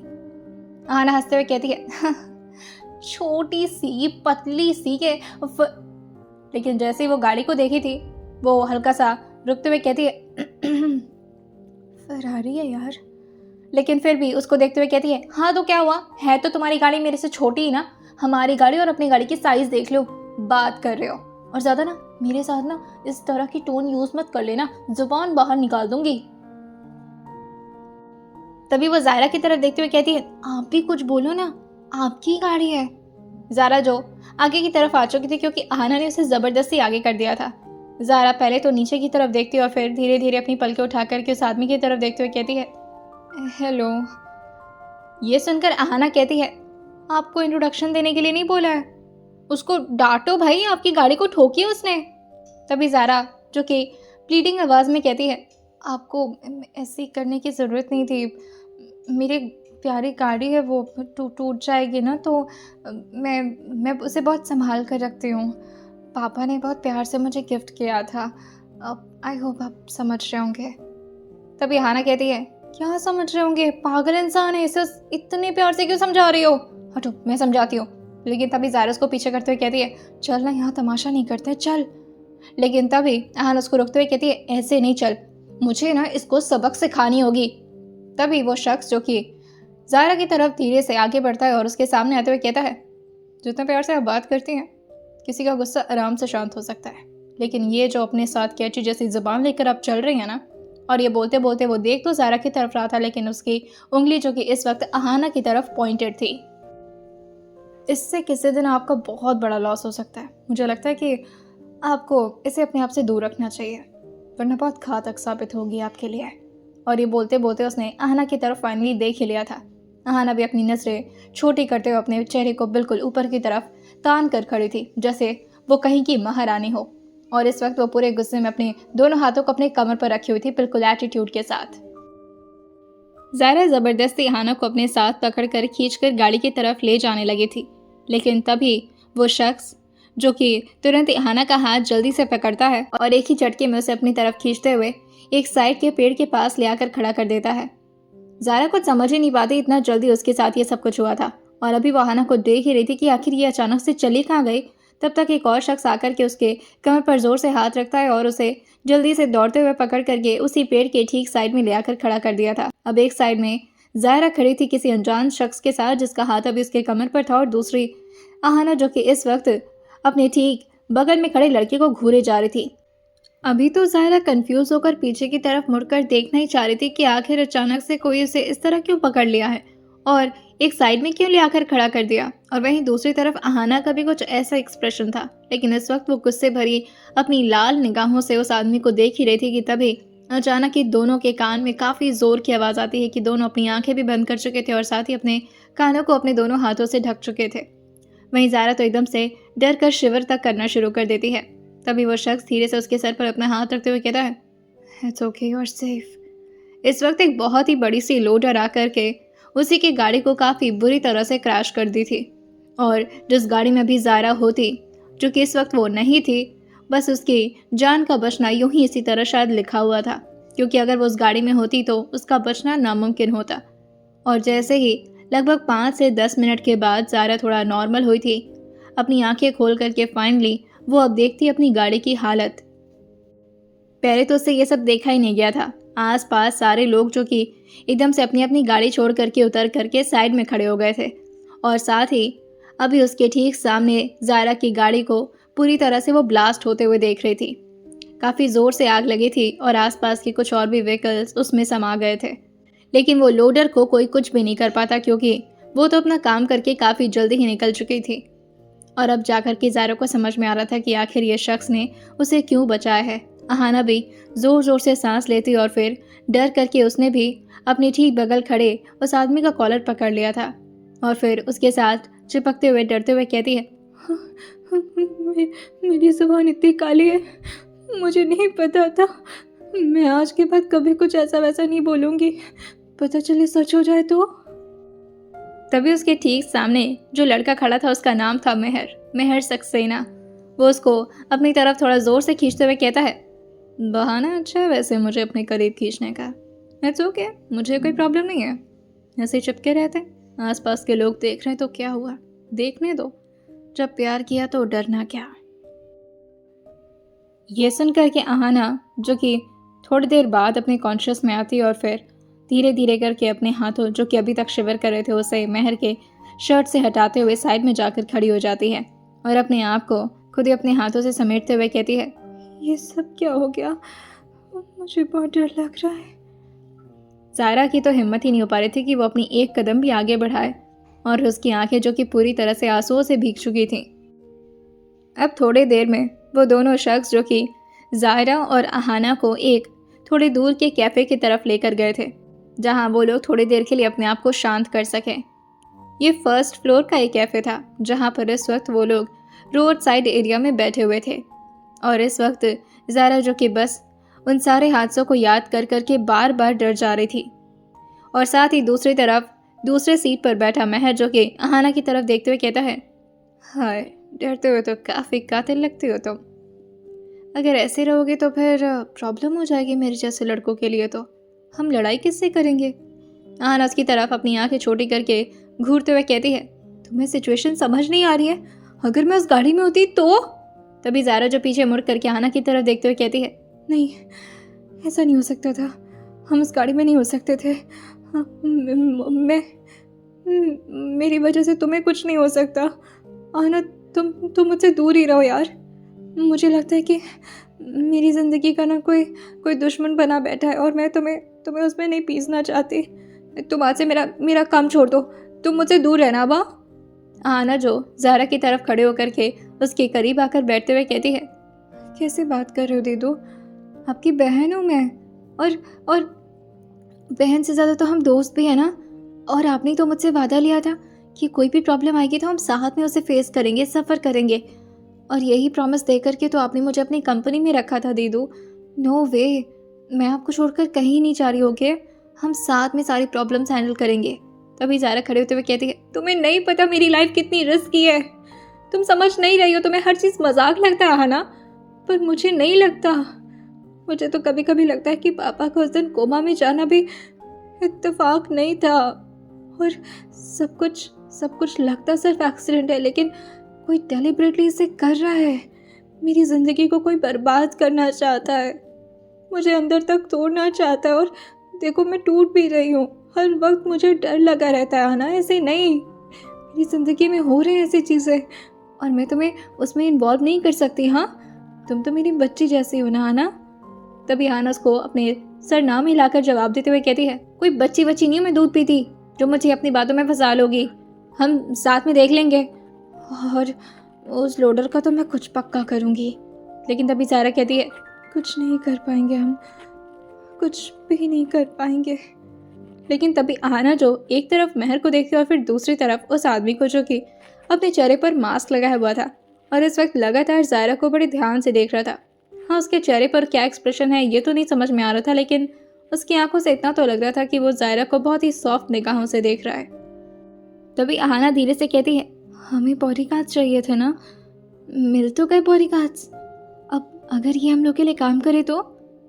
तभी ये सुनकर ज़ारा कहती है, तू पागल है क्या, फरारी है उसके पास, जिसके पास फरारी होगा वो मेरी बॉडीगार्ड की नौकरी क्यों करेगा, पागल। तभी ये सुन करके आहाना कहती है, नहीं नहीं, मैं इसकी बात नहीं कर रही, इससे कौन ही डरेगा, मैं तो उसकी बात कर रही हूँ, वो जो बैठे हुए हैं बहुत सीरियसली, चेहरे पर मास्क है, उनसे पूछो ना। एक काम करो, मैं पूछती हूँ। और तभी हाना जो कि उनके सामने आकर कहती है, हेलो सर, आपने हमारी जान बचाई, उसके लिए तहे दिल से शुक्रिया। अब मुझे अगर आपसे कुछ पूछना हो तो आपका कॉन्टैक्ट नंबर मिल सकता है सर। ये सुनकर वो आदमी पहले तो ज़ारा की तरफ देखता है, लेकिन ज़ारा ने अपने चेहरे को दूसरी तरफ घुमा लिया था, क्योंकि उसे थोड़ा ऑकवर्ड लग रहा था कि वो इस तरह से किसी आदमी लोग का नंबर मांगे। Like this is not fair. Zara खुद को हमेशा क्वीन की तरह रखती थी, और कोई क्वीन किसी आदमी का फ़ोन नंबर मांगे, ये थोड़ा वियर्ड लग रहा था उसे। लेकिन फिर भी वो इस वक्त डरी सहमी तो थी। उसे ज़रूरत थी किसी ऐसे शख्सियत की जो कि उसे प्रोटेक्ट कर सके, हर वक्त उसके साथ रह सके और उसके दिल में ये एहसास दिला सके कि वो सेफ है, उसे कुछ नहीं होगा। आहना की बात मानते हुए वो शख्स अपना कॉन्टैक्ट नंबर देता है, लेकिन जैसे ही आहना ने उससे नाम पूछा था, वो दोबारा से ज़ारा की तरफ देखने लगा था और उसकी एक भौवें जो कि तन गई थी और उसके आंखों में जैसे एक अजीब से स्माइल हो, जो कि वो अपने चेहरे से छुपाने की कोशिश करो, इसी वजह से उसने मास्क लगाया हुआ था। और फिर वो उससे कहता है, मेरा नाम जानकर आप क्या करेंगी। आहना कहती है, अगर आपके पास कोई जॉब ना हो तो हम आपको जॉब दे सकते हैं, अच्छी सैलरी मिलेगी। अब फिर वो ज़ारा की तरफ भागते हुए कहती है, हम कितनी सैलरी दे सकते हैं इन्हें। ये सुनकर ज़ारा कहती है, मैंने तो ऑलरेडी तुम्हें बता रखा है ना, 2 लाख पर मंथ, इससे ज़्यादा मैं नहीं। लेकिन तभी उसका हाथ पकड़ते हुए कहती है, पागल हो क्या, 5 लाख दो ना, मान जाएगा। और वैसे भी अब इतना अच्छा है, तुम्हारी जान बचाए, उसकी कीमत हर महीने 5 लाख तुम नहीं दे सकती, 5 लाख तो दे दो यार, इतनी कंजूसी ठीक नहीं है। ये सुनकर ज़ारा जो कहती है, वैसे कंपनी इतनी लॉस में चल रही है, अपनी सिक्योरिटी के लिए 5 लाख इन्वेस्ट करूं, सही होगा ये? ऊपर से अपार्टमेंट के लिए भी तो सिक्योरिटी चार्ज देती हूँ मैं अलग से, ये ज़्यादा नहीं हो रहा है? 5 लाख में तो मैं पूरी टीम मेंबर्स इकट्ठा कर सकती हूँ। ये सुनकर आहना कहती है, इसकी बॉडी देखिए, आई मीन कितने परफेक्ट लग रहे हैं, मुझे तो लगता है ना ये पक्का तुझे बचा लेंगे सारी प्रॉब्लम से, बहुत स्ट्रिक्ट लग रहे हैं। एक बार पूछती हूँ तो इनका टेस्ट भी ले लेना, क्या बोलती है? हम इनकी फ़ाइट भी करा देंगे ना किसी के साथ। ये सुनकर ज़ारा को आइडिया तो अच्छा लगा था, जिससे वो आहना से कहती है, ठीक है, अगर ऐसा है तो वो करेंगे जॉब। आहना कहती है, अरे हम बात करेंगे तो क्यों नहीं करेंगे, और उनकी ड्रेसिंग सेंस उतनी ज़्यादा अच्छी नहीं लग रही है, ऐसा लग रहा है कि वो मिडिल क्लास फैमिली से हैं, क्यों ना हम इन्हें हायर कर लें। अब ये बात वो जाकर के ठीक उसी आदमी के सामने बोलती है और सारी बातें उसे समझाते हुए कहती है, आपको जॉब अगर चाहिए होगा तो आप ना, हम आपको खुद कांटेक्ट करेंगे, ठीक है? आप कल अवेलेबल रहेंगे? तभी वो शख्स कहता है, कल नहीं, अगर आपको आज रखना है तो आई एम अवेलेबल टुडे। ये सुनकर आहना कहती है, क्यों, कल आप कहीं जा रहे हैं क्या? लेकिन तभी वो आदमी जो अपने चेहरे को ना मिलाते हुए कहता है, आप नहीं समझेंगे, मुझे जॉब के थोड़ी जल्दी में ज़रूरत है। ये सुनकर तो सोने पर सुहागा हो गया था आहना के लिए, और ये बात वो दौड़ करके अब ज़ारा की तरफ आकर बताते हुए कहती है, उसे तो खुद जॉब चाहिए, परफेक्ट, एक को जॉब चाहिए, दूसरे को जॉब देनी है, और को प्रोटेक्टर चाहिए और दूसरा प्रोटेक्ट करने वाला है, बेस्ट, हाँ बेस्ट। ये सुनकर ज़ारा कहती है, बस कर, अंदर के इमोशंस दिख रहे हैं, ऐसा लग रहा है जैसे पति मिल गया तुझे, ठीक है ना? ये सुनकर धीरे से ज़ारा के कंधे पर आहना मारते हुए कहती है, वो तो तू देख ले, बाकी मुझे तो सड़ा हुआ करेला मिला है और मैं इसे ना पूरी तरह निचोड़ जाऊंगी।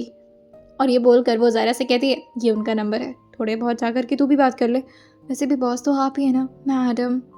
और महर के पास जाते हुए आना कहती है अब निकलो, हो गया, क्या मुझसे पैसे चाहिए मुझे बचाने के? पैसे और तुम मुझे दोगी? रियली? वैसे तुम्हारी गाड़ी तो ब्लास्ट हो चुकी है, कहो तो तुम्हें घर ड्रॉप कर दो। हाँ ना, ये सुनकर कहती है कोई ज़रूरत नहीं है, मैं अपनी कैब। लेकिन तभी वो अपने हाथ की तरफ देखी थी जहाँ वो हमेशा अपना फ़ोन ली रहती थी और रोते हुए कहती है नहीं, मेरा तो फ़ोन भी चला गया गाड़ी के साथ, उसमें अच्छे अच्छे फोटोज भी थे। ज़ायरा दीदू। तभी ज़ायरा जो उसकी तरफ मुड़ते हुए कहती है क्या हुआ? वो इस वक्त सामने खड़े आदमी से बात कर रही थी और थोड़ा सीरियस बात कर रही थी। वहीं आकर के इस वक्त आहाना उसका हाथ पकड़ पकड़ करके रोते हुए कहती है मेरा फ़ोन चला गया, मेरे फोटोज़ भी चले गए, उसमें बहुत सारे डेटा और डॉक्यूमेंट्स भी थे जो आपने मुझे तैयार करने के लिए बोले थे, वो भी चले गए थी। तो अब मैं क्या करूँगी, मेरे फोटोज़। तभी ये सुन करके ज़ायरा उसको कंट्रोल करते हुए कहती है आहाना बिहेव योरसेल्फ, थोड़ा समझो, मैं प्रोफेशनल बात कर रही हूँ उनसे। महर आकर के उसको संभालते हुए कहता है इट्स ओके, तुम मुझे अपने घर का पता दो, मैं तुम्हें ड्रॉप कर देता हूँ, वरना तुम यहीं पर पड़ी रह जाओगी। अब आहाना उसकी बात मानते हुए कहती है ठीक है, चलो मैं तुम्हें पैसे दे दूँगी, वैसे फरारी टैक्सी का कितना लगता होगा? इसी तरह से बातें करते करते वो लोग जा चुके थे। वो बातें नहीं कर रहे थे, बस झगड़ा कर रहे थे। वहीं दूसरी तरफ ज़ायरा जो बहुत ही स्ट्रिक्ट होते हुए कहती है आई अंडरस्टैंड कि आपने मुझे आज बचाया, मगर इसके बावजूद भी मुझे कुछ टेस्ट लेने होंगे आपके, और अगर आप आज ही अवेलेबल हैं तो दैट्स गुड। मेरे पास फ़ोन भी नहीं है और मैं किसी को कांटेक्ट करके बुला भी नहीं सकती हूँ, अगर आप मुझे अपना फ़ोन दे देते यूज़ करने के लिए। यह सुनकर बाद में कहता है कहाँ जाना, मैं खुद छोड़ दूँगा, वैसे भी कल से तो आपके जॉब पर आने ही वाला हूँ ना मैं। ज़ायरा जो हल्का सा स्माइल करते हुए कहती है हो, कॉन्फिडेंस अच्छा है वैसे, और आपको लगता है कि मैं आपको जॉब में हायर कर लूँगी? आई मीन अगर आपके अंदर वो क्वालिटी नहीं हुई तो ऑब्वियसली नो, और आज जो भी आपने किया उसके लिए आई विल पे यू।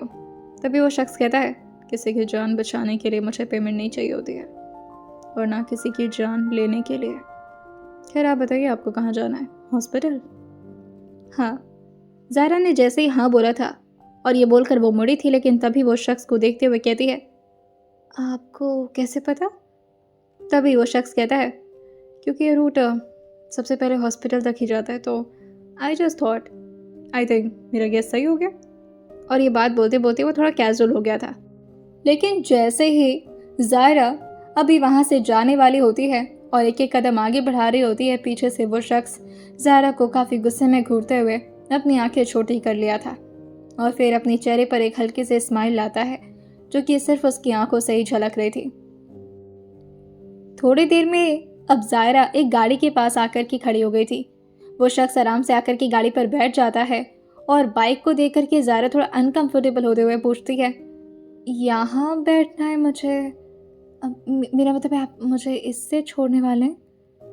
वो शख्स उसकी तरफ मुड़ करके हेलमेट लगाते हुए कहता है कोई प्रॉब्लम? और ऑब्वियसली मैं मिडिल क्लास फैमिली से बिलोंग करता हूँ, तो ऑब्वियसली मेरे पास कार तो पॉसिबल नहीं है ना। आपको बैठना है तो आप इसी पर बैठ सकते हैं, वैसे ट्रस्ट में अच्छा राइड देता हूँ मैं। जैसे ही ज़ायरा ने यह सुना था वो अपना सर हाँ मिलाते हुए कहती है हाँ वो तो ठीक है, पर मुझे बैठना नहीं आता ना, मैं कभी बाइक पर बैठी नहीं हूँ। यह सुनकर वो शख्स अपने सर को हाँ मिलाते हुए कहता है कहाँ से बैठी होंगी, आप इतने पैसे वाले फैमिली से जो बिलोंग करते हैं, आई मीन दिवाग गोल्ड्स एंड डायमंड्स की CEO हैं आपने गरीबी कहाँ देखी होगी अपनी ज़िंदगी में। कह रहा है बैठिए, और प्रॉब्लम है तो मैं बैठा दूँ। ज़ायरा को वैसे तो यहाँ पर रहना नहीं था और उसके पास ना तो भी उसका फ़ोन था और ना ही कोई कांटेक्ट करने का तरीका। अब तो आहाना भी वहाँ से जा चुकी थी और ज़ायरा ने उसे जाने के लिए कहा था, और साथ ही आसपास के सारे लोग जो कि ज़ायरा के बारे में ही बातें कर रहे थे, क्योंकि सब लोग को गॉसिपिंग का एक अच्छा पॉइंट मिल गया था और इस वजह से उसे यहाँ से निकलना भी था जल्दी ही।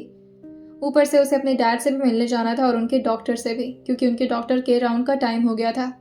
ज़ायरा को बाइक पर बैठने में काफ़ी प्रॉब्लम हो रही थी और फिर वो अपने हाथों को जैसे ही ले जा करके उस आदमी के कंधे पर रखी थी, उस आदमी ने अपनी आंखों को ज़ोर से बंद कर लिया था और साथ ही इस वक्त उसके हाथ जो कि एक्सीलेटर पर थे वो काफ़ी ज़ोर ज़ोर से घूमना शुरू हो गए थे।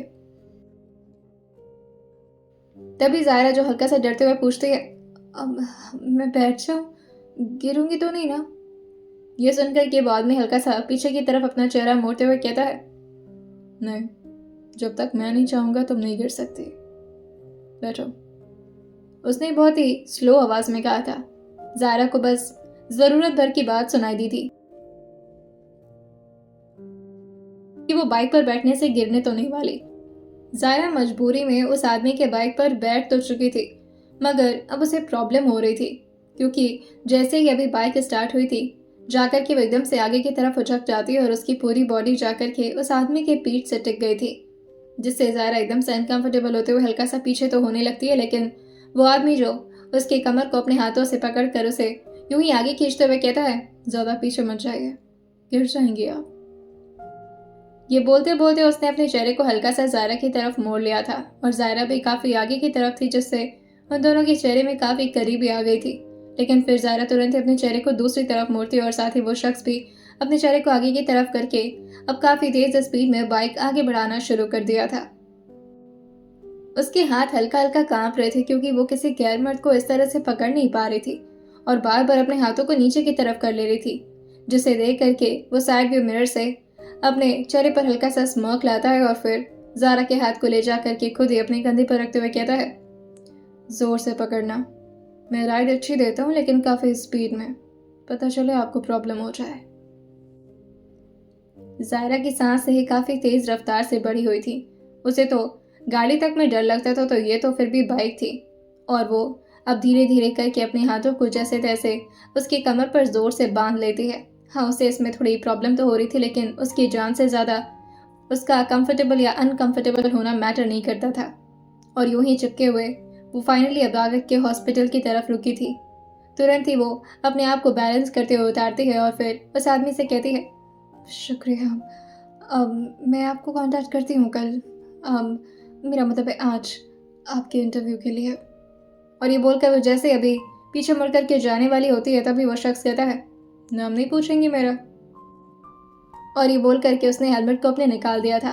उसके बाल जो कि थोड़े बड़े साइज में थे, और वो अपने बालों को ठीक करते हुए प्रॉपरली सेट करता है अपने हाथों से और फिर अपने हेलमेट को आगे की तरफ रख करके अपने बाइक को स्टैंड पर लगाता है और नीचे की तरफ उतर जाता है और आकर के ज़ायरा के ठीक सामने खड़े होते हुए कहता है, नाम नहीं पूछेंगी। ये सुनकर ज़ायरा जो अपने चेहरे को हाँ मिलाते हुए कहती है, अरे हाँ, नाम पूछना तो भूल गई मैं, आपका नाम? नाम तो उससे अहाना ने भी पूछा था, मगर उस शख्स ने इग्नोर कर दिया था अहाना की बात को। लेकिन इस वक्त वो खुद ज़ायरा को अपना नाम बताना चाह रहा था शायद। वो इस वक्त थोड़ा देर यूं ही ज़ायरा को देखता रहता है। इस वक्त उसने मास्क लगा रखा था, उसका चेहरा ढका हुआ था, सिर्फ उसकी आंखें ही नजर आ रही थी ज़ायरा को, और उसकी आंखों में बस एक हल्की सी सॉफ्टनेस लग रही थी, ऐसा सिर्फ ज़ायरा को लग रहा था। और फिर वो धीरे से कहता है, ईशान, ईशान नाम है मेरा, और आपका? ज़ायरा जो अपना हाथ आगे बढ़ाते हुए कहती है, माई सेल्फ ज़ायरा ओबेरॉय, जयेश ओबेरॉय की बेटी हूँ मैं।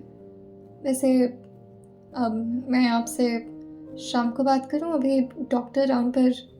ये सुन करके वो शख्स अपना सर हाँ मिलाते हुए कहता है, या गो फॉर इट, जाइए मिल लीजिए अपने बाप से।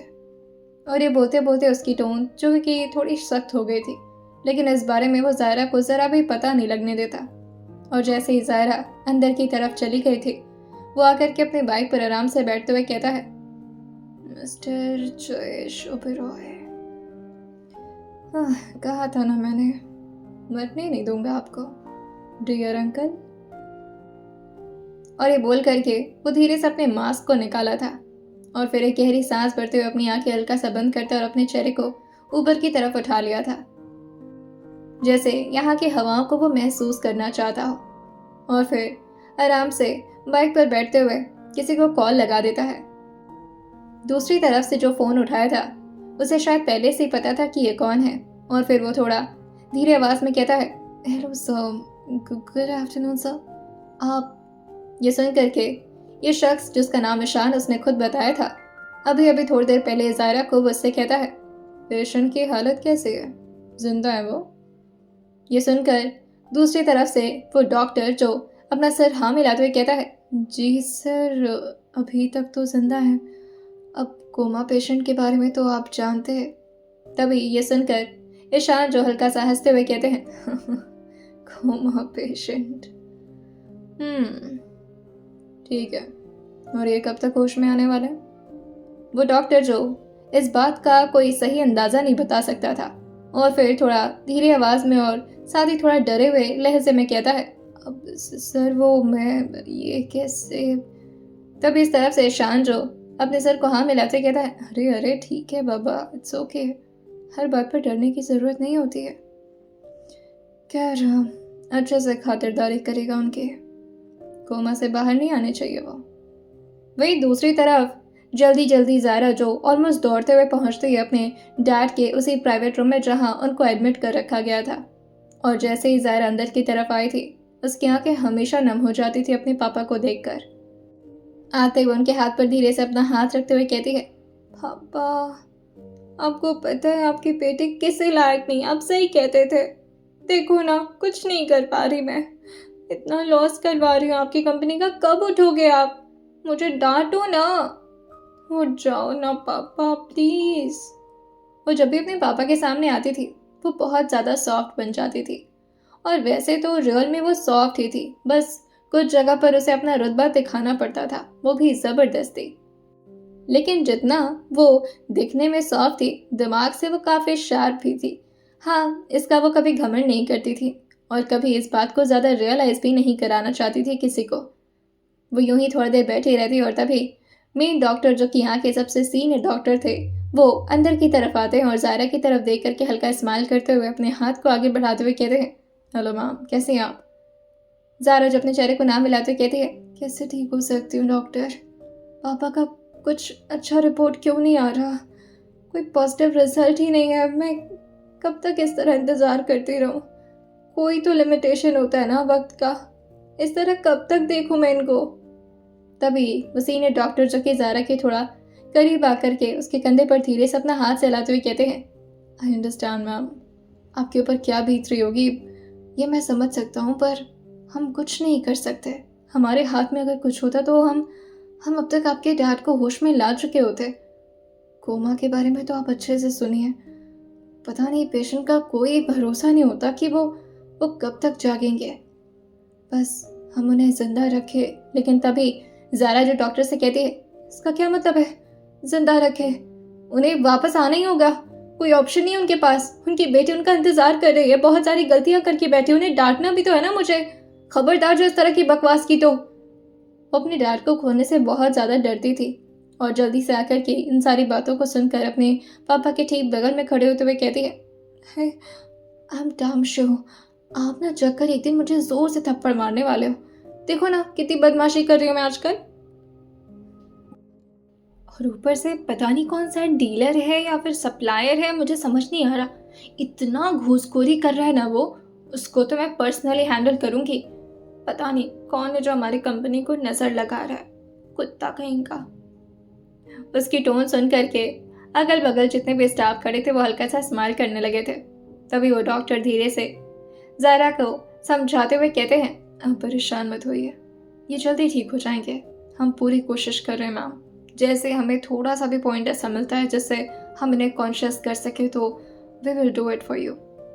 ज़ारा जो खड़े होते हुए कहती है, please doctor try to understand, इनके अलावा अपना कहने के लिए मेरे पास और कोई नहीं है जिसे मैं अपना परिवार कह सकूं। Please try to understand. और ये बोलकर वो थोड़ी देर अपने पापा के पास यूं ही खड़ी रहती और फिर धीरे से उनके पैर को अपने हाथ से छूती और उसे अपने फोरहेड पर लगा कर के आशीर्वाद लेते हुए कहती है, जा रही हूँ मीटिंग करने, पता नहीं इसके बाद क्या होने वाला है। खैर आप दुआएं दीजिएगा कि जल्द से जल्द वो जो भी है हमारे कंपनी के साथ इस तरह का सलूक कर रहा है, मैं उसे जल्द से जल्द पकड़ूं, और जिस दिन वो मेरे हाथ लगा ना, पक्का प्रॉमिस कर रही हूँ बहुत बुरा मारूंगी उसे। और ये बोलकर वो वहाँ से चली जाती है। लेकिन जाने के बाद भी उसका दिल जो कि हल्का नहीं हो पाया था, क्योंकि अभी तक उसे अपने डैड के मेडिकल रिपोर्ट में कोई प्रोग्रेस नहीं मिला था और जैसे ही ज़ारा बाहर की तरफ निकली थी, डॉक्टर जो कि कुछ इशारा करते हैं इस वक्त खड़े आसपास के नर्सेस को, एक स्टाफ जो कि अपने हाथ में इंजेक्शन लेती है और प्रॉपरली उसे सिरिंज के अंदर भरते हुए उनकी बॉडी के अंदर इंजेक्ट कर दी थी। और जैसे ही ये प्रोसेस खत्म हुआ था, डॉक्टर किसी को कॉल पे बताते हैं, डन सर। दूसरी तरफ से आवाज़ आती है, वेल डन डॉक्टर, काम करना सीख रहे हैं आप। वैसे भी मुझे काम में ज़रा डिले पसंद नहीं है। और जैसे ही वो शख्स सामने की तरफ देखा था तो ज़ायरा बाहर की तरफ ही आ रही थी, लेकिन बिल्कुल डिसअपॉइंटेड चेहरे के साथ। तभी वो शख्स फ़ोन को कान से हटाते हुए कहता है, आप काफ़ी जल्दी आ गए मिलकर। इस वक्त दोबारा से उसने मास्क लगा लिया था, शायद ज़ायरा को उसे अपना चेहरा दिखाना नहीं था। ज़ायरा ने जैसे इस वक्त अपने ठीक सामने उसी शख्स को देखा था, वो हैरान होकर कहती है, आप अब तक यहीं पर हैं, गए नहीं यहाँ से? अब वैसे ठीक ही किया, क्योंकि मेरे पास। वो शख्स कहता है, मुझे पता है आपके पास कुछ नहीं है इस वक्त, और आपको इस तरह के लिए छोड़ना मुझे मुनासिब नहीं लगा। दोबारा बैठना चाहेंगी मेरे साथ? यह सुनकर ज़ारा जो थोड़ा कंफ्यूजन में पूछती है, हाँ कहाँ बैठना है? तभी वो शख्स अपनी गाड़ी की तरफ इशारा करते हुए कहता है, राइट लेना चाहेंगी मेरे साथ? ज़ारा अपनी थूक गटकते हुए ज़बरदस्ती का स्माइल अपने चेहरे पर लाते हुए कहती है, ऑप्शन ही कहाँ है मेरे पास, ओह बस मरूँ ना मैं। और ये बोलकर अब वो शख्स तो गाड़ी में बैठ गया था, साथ ही अब ज़ायरा भी जैसे तैसे करके दोबारा से उसे जोर से पकड़े हुए काफी डरे समय तरीके से बैठ गई थी। ज़ायरा को समझ नहीं आ रहा था कि उसे ऑफिस जाना चाहिए या फिर अपने घर, लेकिन फिर वो अपने ही मन में कैलकुलेशन कर रही थी कि आखिर उसे घर जाना ज़्यादा सही लगेगा या फिर ऑफिस। जिस हालत में इस वक्त वो थी वो बहुत ज़्यादा डरी सहमी थी, और अभी थोड़ी देर पहले तो उसने अपने ठीक सामने अपनी गाड़ी का ब्लास्ट देखा था। वो तो बिना किसी रीज़न के भी इतना ज़्यादा डरा करती थी अपनी ज़िंदगी को लेकर के, लेकिन आज तो उसके लिए सब कुछ बहुत ज़्यादा खौफनाक हो रहा था। पहले सुबह सुबह वो एक अजीब सा मिस्टीरियस गिफ्ट आना, और ऊपर से उसमें टेडी बियर का होना, और उसके साथ उस टेडी बियर को ज़ायरा का नाम तक पता था। और अब ये गाड़ी ब्लास्ट। अब इन सारी बातों को सोच कर ही वो अपने हाथों को बिना किसी सोचे समझे तरीके से उस आदमी के शर्ट पर गड़ाना शुरू कर दी थी। लेकिन उसे ये नहीं समझ में आता कि वो जिस तरह से अपने हाथों को ले जाकर के उस आदमी के पीठ पर कसी हुई है उसके नेल्स इस वक्त ठीक उसके सामने बैठे शख्स को काफ़ी चुभ रहे थे, लेकिन ईशान ने इस बात पर कुछ भी नहीं बोला था। वो अभी भी इसी तरह से गाड़ी लगातार भगाए जा रहे थे। इस वक्त ज़ायरा ने अपने दिमाग में डिसाइड कर ही लिया था कि आखिर उसे कहाँ जाना है, और अब फाइनली वो रूट आ जाता है जहाँ पर दो मोड़ था, एक उसके ऑफिस के लिए जाता और दूसरा उसके घर के लिए। और फिर वो अभी एक गहरी सांस भर के बोलने वाली होती है कुछ, लेकिन अभी ज़ायरा कुछ बोल पाती उससे पहले ही ईशान ने अपनी गाड़ी को उसके अपार्टमेंट की तरफ मोड़ दिया था और उस रूट की तरफ जाना शुरू कर दिया था बिना ज़ायरा के कुछ भी कंसेंट लिए। ये देख कर के ज़ायरा जो कि उसके पीठ पर धीरे से अपना हाथ टैप करते हुए उसके पीठ पर टैप करते हुए कहती है, एक्सक्यूज मी, आप गाड़ी इधर क्यों घुमाए? आपको कैसे पता कि मुझे अपने अपार्टमेंट जाना है? लेकिन इस बात पर वो आदमी जवाब देता है, क्या सुनाई नहीं दे रही मुझे आपकी बात? क्या बोल रही हैं आप? वो जानबूझ करके ज़ायरा की बातों को इग्नोर करने की कोशिश कर रहा था, और इसी तरह से ज़ायरा जो कि चिल्लाती रह जाती है, लेकिन उस आदमी ने बार बार ऐसा प्रिटेंड किया था कि उसे तो कुछ सुनाई ही नहीं दे रहा है, क्योंकि शायद वो इस वक्त ज़ायरा को थोड़ा कंफ्यूज ही रखना चाह रहा था।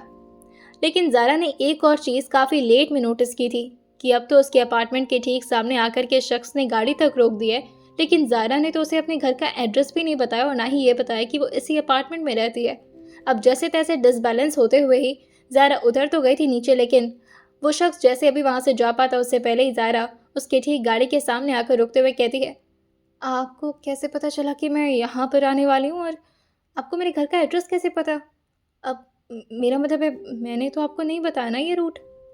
ये सुन करके ईशान जो अपने सर में से अपने हेलमेट को हटाता है और फिर उसकी तरफ देखते हुए अपने बाल को ठीक करते हुए कहता है,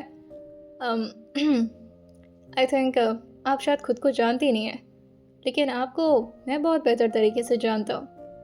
अब ज़ायरा को थोड़ा सा और सस्पिशियस लगने लगा था ये आदमी।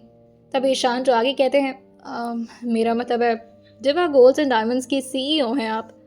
आपके एड्रेस के बारे में कौन नहीं जानेगा? जैसे ही उसके कानों में ये आवाज़ पड़ी थी, अब जाकर के ज़ारा को थोड़ा सुकून मिला था और वह गहरी सांस भरते हुए कहती है, उफ, मुझे लगा कि। तभी वो शख्स जो धीरे से स्माइल करते हुए पूछते हैं, आपको क्या लगा कि मैं आपको स्टॉक कर रहा हूँ? जैसे ही ज़ायरा ने यह सुना था, वो एकदम से अपने चेहरे को ना मिलाते हुए कहती है, हाँ नहीं नहीं, मैं ऐसा क्यों सोचूंगी, मुझे कोई स्टॉक नहीं करता। ऐसा तो बस कभी कभी रूमर आ जाता है, यू नो, बिजनेस वुमेन। उसकी घबराहट को देखकर ईशान अच्छे से समझ गए थे कि आखिर मामला क्या है, लेकिन वो इस बारे में कुछ बोलते नहीं और फिर अपनी गाड़ी को उसके ठीक सामने ही अपने दूसरे रूट पर घुमा दिए थे और ज़ायरा की तरफ देखते हुए कहते हैं, वैसे आपको जो भी रिस्पॉन्स होगा, यू कैन कॉन्टैक्ट मी, और जब भी आपको बुलाना हो, I will be free for you. ये सुन करके ज़ायरा कहती है, आई विश कि मैं आपको ज़्यादा इंतज़ार ना करवाऊँ। ईशान जो अपने हेलमेट को दोबारा से लगाते हुए कहते हैं, वो तो आपने बहुत करवा दिया है और अब मेरा करने का कोई इरादा नहीं है। ज़ायरा धीरे से पूछती है, जी क्या कहा आपने? लेकिन इस बात पर भी ईशान अपने चेहरे को ना मिलाते हुए कहते हैं, कुछ नहीं। वेल, आपको जब भी मुझे कांटेक्ट करना हो, यू कैन डू इट। और ये बोलकर वो वहाँ से निकल गए थे। अब ज़ायरा धीरे धीरे करके अपने अपार्टमेंट के अंदर की तरफ आगे बढ़ने लगी थी, लेकिन बहुत सारे कन्फ्यूजन्स अपने दिमाग में लेकर के। आखिर कौन है जो मुझे हर वक्त ऐसा फील दिलाता है कि वो मेरे आस पास है, नज़र भी नहीं आता? और फिर वो गिफ्ट्स जो दोबारा से आना शुरू हो गए। मुझे तो लगा था कि पुलिस कंप्लेन के बाद ये सारा मामला शॉर्ट आउट हो जाएगा। ऊपर से फिर आज मेरी गाड़ी का एक्सीडेंट होना। That was not an accident. ज़रूर ये किसी ने जानबूझकर करवाया है। मेरे सामने मेरी गाड़ी को ब्लास्ट करवा दिया। ओह माय गॉड, अगर मैं उस गाड़ी में होती तो मेरा तो कीमा भरता बन गया होता। हे भगवान, कौन मेरे पीछे पड़ा हुआ है? मैं तो किसी का कुछ बुरा नहीं करती हूँ। कंपनी अलग लेवल पर लॉस पे चल रही है, कैसे संभालूंगी मैं सब कुछ? और ये सोचते सोचते अब वो फाइनली अपने फ्लैट के अंदर आ चुकी थी। इन सारे टेंशन्स के साथ उसे अभी इशिता को भी तो झेलना था। वो जैसे अभी अपने रूम के अंदर पहुंची थी, आस पास की चीज़ों को देख करके अपना सर पकड़ते हुए कहती है, इश्तू क्या है ये? जंगल क्यों बना दिया तूने मेरे घर को? ये क्या हालत कर रखी है मेरे रूम की? ये सुनकर इशिता हंसते हुए कहती है, मैंने क्या किया, मैं तो बस इससे डेकोरेट कर रही थी। हम और हनी बनी मिल करके तुम्हारे रूम को सुंदर बना रहे थे, दैट्स इट, है ना माय टेडी बियर? तभी वो टेडी बियर जो कि ज़ारा की तरफ देखकर स्माइल करते हुए कहता है, हेलो, आप आ गए, I was waiting for you. वो टेडी बियर इतने प्यारे तरीके से ज़ारा को वेलकम किया था। ज़ारा एक पल के लिए इशिता से ज़्यादा तो उस टेडी बियर से अटैच्ड फील कर रही थी और उसके ठीक सामने आकर बैठते हुए कहती है, मुझे कुछ समझ नहीं आ रहा, मुझे ना बहुत अजीब सा लग रहा है। और फिर वो अचानक से याद करती है कि वो टेडी बियर से ये सारी बातें क्यों बता रही है। वो खुद के दिमाग पर अपना हाथ रखते हुए कहती है, मुझे लगता है ना पागल हो चुकी हूँ मैं। हाँ, एक तो ये लड़की, सुन जंगली, सुन, तू एक काम कर, तू अपने रूम में वापस जा, मुझे तो मेरे साथ नहीं चाहिए। तभी इशिता कहती है, ठीक है मैडम, ठीक है, और जब रात में कुछ डरावना सपना है ना तो मुझे कॉल मत करना, जा रही हूँ मैं तो तेरे रूम को डेकोरेट कर रही थी बस। मुझे अच्छी तरीके से डेकोरेट करना है, डजंट मीन कि तो मेरी इंसल्ट करेगी। ज़ारा जो उसको रोकते हुए कहती है, अच्छा सुन ना, सॉरी, तुम नाराज़ मत हो, पर मैं थक गई हूँ यार, अजीब सा डर सा लग रहा है, कुछ अच्छा नहीं हो रहा है, सब बुरा बुरा हो रहा है। और तुझे पता है आज तो मेरा एक्सीडेंट होने ही वाला था, लेकिन मैं बच गई। तब इशिता कहती है, तो तू दुखी किस बात से? इस बात से कि एक्सीडेंट हुआ है या फिर इस बात से कि तू बच गई? ये सुन करके काफ़ी ज़ोर से ज़ारा जो कि अपने सैंडल को निकाल करके उसकी तरफ फेंक कर मारते हुए कहती है, मैं जब मर जाऊंगी ना उसमें भी तो डांस करेगी, वो भी नागिन डांस, नागिन कहीं की। और फिर वो खड़े होते हुए कहती है, मुझे लगता है कि बॉडीगार्ड, सबसे पहले मुझे बॉडीगार्ड ही हायर करना होगा। अगर मैंने वो नहीं किया ना तो मैं बहुत बुरी मौत मरूंगी और किसी को पता भी नहीं चलेगा। मेरी मौत बहुत एस्थेटिक होनी चाहिए शिता, ऐसे नहीं कि बस एक ही झटके में कोई गाड़ी आई उड़ा कर लेती गई मुझे अपने साथ और फिर मैं टाय टाय बोल गई। ये सुनकर इशिता कहती है, डोंट वरी, मैं तुम्हारी मौत को एस्थेटिक बनाऊंगी। ज़ारा उसकी तरफ मुड़ते हुए कहती है, तू बस चुप हो जा, और सुन, तुझे तो फाइटिंग काफ़ी अच्छे से आती है ना, मेरी एक हेल्प कर दे। मुझे ना एक बॉडीगार्ड हायर करना है और उसका इंटरव्यू क्रैक करवाना है, उसका इंटरव्यू लेना है, बट मुझे कोई आइडिया नहीं है कि अब बॉडीगार्ड का क्या इंटरव्यू होगा, मैं क्या करूं? ये सुनकर इशिता कहती है, एक काम करना, मुझसे फाइट करवा दे। अगर मुझसे जीता तो मान जाऊंगी कि काफ़ी स्ट्रांग है बंदा, वरना फिर समझ लेना कि चुल्लू पुल्लू है और तुझे नहीं बचा पाएगा। तभी ये सुनकर ज़ारा कहती है, वैसे आइडिया तो बुरा नहीं है, पर तुझसे लड़वाऊं? नहीं, इतनी तो बुरी किस्मत नहीं होनी चाहिए बेचारे की। ज़ायरा को भी अपने ऑफिस निकलना था। उसकी नेक्स्ट मीटिंग थी, जिसकी वजह से वो जल्दी से शावर लेती है और जल्दी जल्दी तैयार होकर के बाहर की तरफ भागना शुरू कर देती है। तभी वो टेडी बियर, जो कि ज़ायरा की तरफ देखकर थोड़ा तेज आवाज में कहता है, टेक केयर बेबी। जिस तरह से उसने ये बोला था, इशिता उसकी तरफ देखकर हंसते हुए कहती है, बोल तो ऐसे रहे हो जैसे खुद उसका ख्याल रख लोगे तुम। अब जारी तो जाने दो ना, तुम तो टेडी बियर हो, टेडी बियर की तरह बिहेव करो ना, फट्टू कहेंगे। और वहीं दूसरी तरफ वो ज़ायरा से आकर के भागते हुए उसको रोकते हुए कहती है, अच्छा वैसे तेरी लाइफ कितनी हेक्टिक है यार। मेरी देख, सुबह से शाम तक कोई काम नहीं, जब मन चाहे तब ब्रश करूं, जब मन चाहे तब नहाऊं, जो मन चाहे वो पहनूं। और तेरी लाइफ को देख, किसी गधे की बच्चे की तरह नहीं लगती है तू। जैसे ही ज़ायरा ने ये सुना था, वो एकदम से मुड़ करके इशिता की तरफ घूरते हुए कहती है, देख, मुझे जो बोलना है बोलना, बट मेरे पापा को कुछ नहीं बोल सकती है तो इस तरह क्यों मजाक उड़ाती है हमेशा मेरे डैड का। तब इशिता एकदम से अपने मुंह पर उंगली रखते हुए कहती है, ओके बेबी, मैं कुछ नहीं बोलूंगी, but you also know that जैसे अंकल अपने होश में वापस आएंगे, वो अपने प्यारे से डील के लिए तुम्हें गिरवी रख देंगे। अब तुम्हें भी तो ये बात पता ही है ना। यह सुन करके ज़ायरा उसकी तरफ घूरते हुए कहती है, Ishita, this is not a joke. Ishita भी इस बात पर फ्रस्ट्रेट होते हुए कहती है, हाँ तो मेरी दोस्त की भी लाइफ कोई मजाक नहीं है, कोई सामान है तू, हाँ, कि उनके साथ डील करने के लिए तुझे तुझे रख देंगे उनके साथ।